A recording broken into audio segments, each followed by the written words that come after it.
বাড়ির বউয়েরা চাকরি করে নাকি? কিন্তু আমি চাকরি করতে চাই, আমি নিজের পায়ে দাঁড়াতে চাই।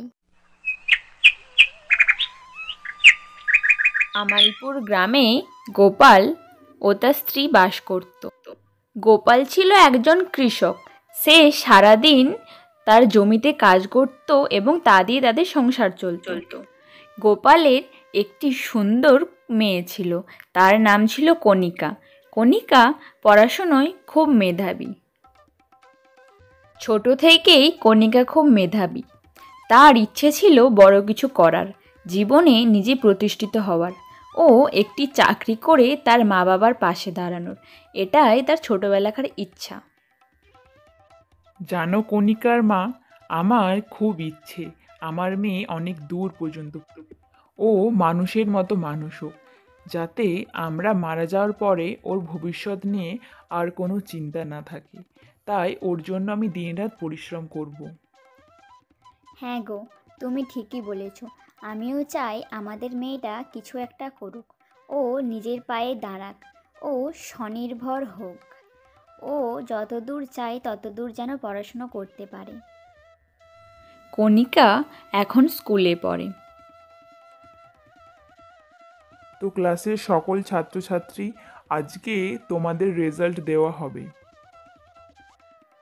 বিক্রম, তুমি আসো।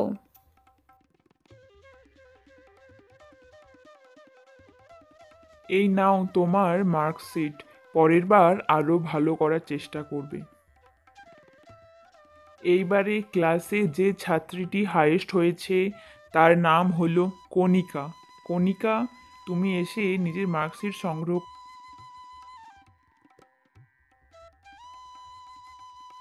তোমার রেজাল্ট খুবই ভালো হয়েছে, এইভাবেই পড়াশুনো চালিয়ে যাও। ঠিক আছে স্যার, আপনি যেটা বলবেন। এত বেলা হয়ে গেল, এই মানুষটাকে নিয়ে আমি কী যে করি, এখনও খাবার খেতে এলো না। কি গো, তোমার কি নিজের শরীরের প্রতি একটুও খেয়াল নেই? রোদটা দেখেছো? এখনও সকাল থেকে না খাওয়া।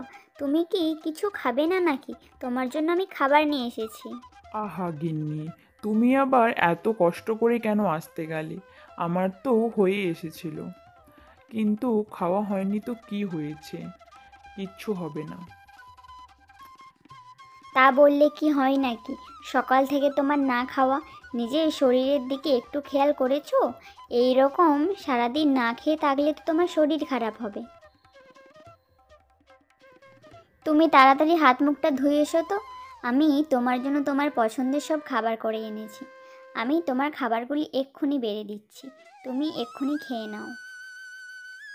কণিকা বাড়িতে সারাদিন মন দিয়ে পড়াশুনো করে। তার স্কুল জীবন শেষ, এবার সে কলেজে ভর্তি হতে চায়। এবার আমায় কলেজে ভর্তি হতে হবে এবং আরও মন দিয়ে পড়াশুনো করতে হবে, যাতে আমি একটা চাকরি করতে পারি। কিন্তু সবসময় আমরা যা পরিকল্পনা করি সেটা কি আর সফল হয়? ভগবান আলাদা কিছুই ভেবে রাখে। গোপালের শরীরটা আস্তে আস্তে অনেকটা খারাপ হয়ে যায় এবং সে আর আগের মতো কাজ আরে করতে পারে না। মারে, তোর বাবার শরীর অবস্থা তো দেখতে পাচ্ছিস, সংসারই চালানো বড় কষ্টের হয়ে পড়েছে। এর মধ্যে তোর পড়াশুনো কি করে চালায়? তোর বাবার চিকিৎসার জন্যেও অনেকগুলো টাকা চাই। এতগুলো টাকা যে কোথা থেকে পাবো ভগবানই জানে শুধুমাত্র। কণিকার জীবনে যেন নেমে এলো ঘোর অন্ধকার। সে তার নিজের স্বপ্নগুলো আর পূরণ করতে পারল না। সে নিরুপায় হয়ে পড়ল। ও গোপালদা, বাড়িতে কেউ নেই নাকি? একবার বেরিয়ে আসো না, আমার একটা জরুরি দরকার আছে। আরে ও গোপালদা।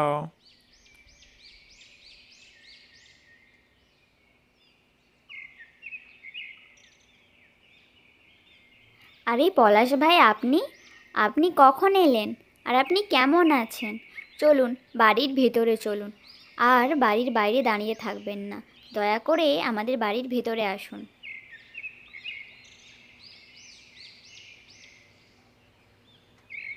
তা গোপালদা, এখন তোমার শরীর কেমন আছে?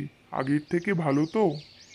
কি বলি ভাই পলাশ, তুমি তো সবই জানো আমার শরীরের অবস্থা। এখন আর কাজ করতে পারি না। আমার তোমার সাথে একটা জরুরি কথা আছে। তোমাদের মেয়ে কণিকা তো বিয়ের বয়সী। আমার কাছে একটা ভালো পাত্রের সন্ধান আছে। পাত্রটা চাকরি করে এবং অনেক ভালো পরিবার। কণিকার বিয়ে? কিন্তু আমরা তো এখনো কণিকার বিয়ে নিয়ে কিছু ভাবিনি। দেখো গোপালদা, কণিকা আমার নিজের মেয়ের মতোই। আমি কখনো ওর খারাপ চাইবো না। ছেলেটি খুবই ভালো, তার পরিবারও খুবই ভালো। তুমি চাইলে একবার ভেবে দেখতে পারো। গিন্নি, তুমি কি বলো? কণিকার কি এখন বিয়ে দেওয়া উচিত? আমি তো চেয়েছিলাম আমার মেয়েটাকে পড়াতে, কিছু একটা চাকরি করাতে, কিন্তু কি অভাগা কপাল আমার, বাবা হয়ে নিজের মেয়ের এইটুকু ইচ্ছে পূরণ করতে পারে। তুমি এত ভেঙে পড়ো না, এতে তোমার কোনো দোষ নেই। যা হচ্ছে সেটাই মেনে নাও। আমার মনে হয় এখন কণিকার বিয়ে দিয়ে দেওয়া উচিত। কণিকার বিয়ের বয়স তো হয়েই গিয়েছে। পরদিন পাত্র ও পাত্রের মা কণিকাকে দেখতে আসে। বাহ, গোপালবাবু, আপনার মেয়ে তো ভারী সুন্দরী এবং গুণবতীও। আপনার মেয়েকেই আমার পছন্দ। আপনার বাড়ির মেয়েকেই আমি আমার বাড়ির মেয়ে করে নিয়ে যাব। মা কণিকা, তোমার কোনো আপত্তি নেই তো এই বিয়েতে? তুমি এই বিয়েতে রাজি তো? যদি তোমার কোনো অসুবিধা থাকে তাহলে তুমি আমায় বলতে পারো। না, আমার কোনো আপত্তি নেই। আমার মা বাবা যেটা ঠিক করবেন আমার জন্য সেটাই সঠিক, আমি সেটাই মেনে নেব। কণিকার বিক্রমের সাথে বিয়ে হয়ে যায় এবং কণিকা বিক্রমদের বাড়িতে চলে আসে। তারা তিনজনে সুখে শান্তিতেই বাস করতে লাগে। কিন্তু কোথাও না কোথাও যেন কণিকার মনে সেই চাকরি করার ইচ্ছাটা রয়েই গেছে। তার ছোটবেলার স্বপ্ন যেন এখনও তার পিছু ছাড়ে না। তার ইচ্ছেগুলি যেন চাপা পড়ে রয়ে গেছে। কি হয়েছে কণিকা, তোমার মন খারাপ? তুমি আমায় বলতে পারো, কোনো অসুবিধে নেই। আমার ছোট থেকে ইচ্ছে ছিল চাকরি করার, নিজের পায়ে দাঁড়ানোর। আমার পড়াশুনো করতে খুবই ভালো লাগে, কিন্তু বাড়ির চাপে আমি বিয়ে করিনি, আর আমার ইচ্ছেগুলো আর পূরণ হলো না। কে বলেছে তোমায় বিয়ের পর আর ইচ্ছেগুলো পূরণ হয় না? এই কথা তুমি ভাবলে কি করে? বিয়ের পরেও পড়াশুনো করা যায় এবং নিজের সব ইচ্ছে পূরণ করা যায়। মা কণিকা, তুমি যদি চাও পড়াশোনা করে নিজের পায়ে দাঁড়াতে, এতে আমার কোনো অসুবিধে নেই। তুমি আমার নিজের মেয়ের মতোই, বরং এতে আমি অনেক খুশি। এই সমাজে প্রতিটা মেয়েরই উচিত তার নিজের পায়ে দাঁড়ানো। তোমার মনে যে এই ইচ্ছাটা আছে, এতেই আমি অনেক খুশি। হ্যাঁ কণিকা, মা ঠিকই বলেছে। আমি কালই যাব তোমাকে কলেজে ভর্তি করাতে। বিক্রম কণিকাকে কলেজে নিয়ে যায় ও সেখানে তাকে ভর্তি করায়।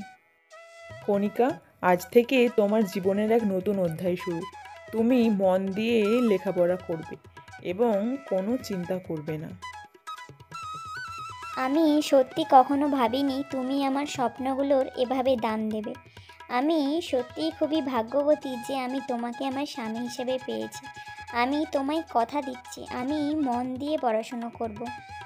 কণিকা মন দিয়ে পড়াশোনা করে এবং সে একটি অফিসে চাকরি করে। আজ আমি যা হয়েছি সবই তোমার জন্য। তুমি যদি আমার পাশে না দাঁড়াতে আমি কখনোই আমার স্বপ্নগুলো পূরণ করতে পারতাম না, আর 5টা মেয়ের মতো আমার স্বপ্নগুলোও চাপা পড়ে যেত।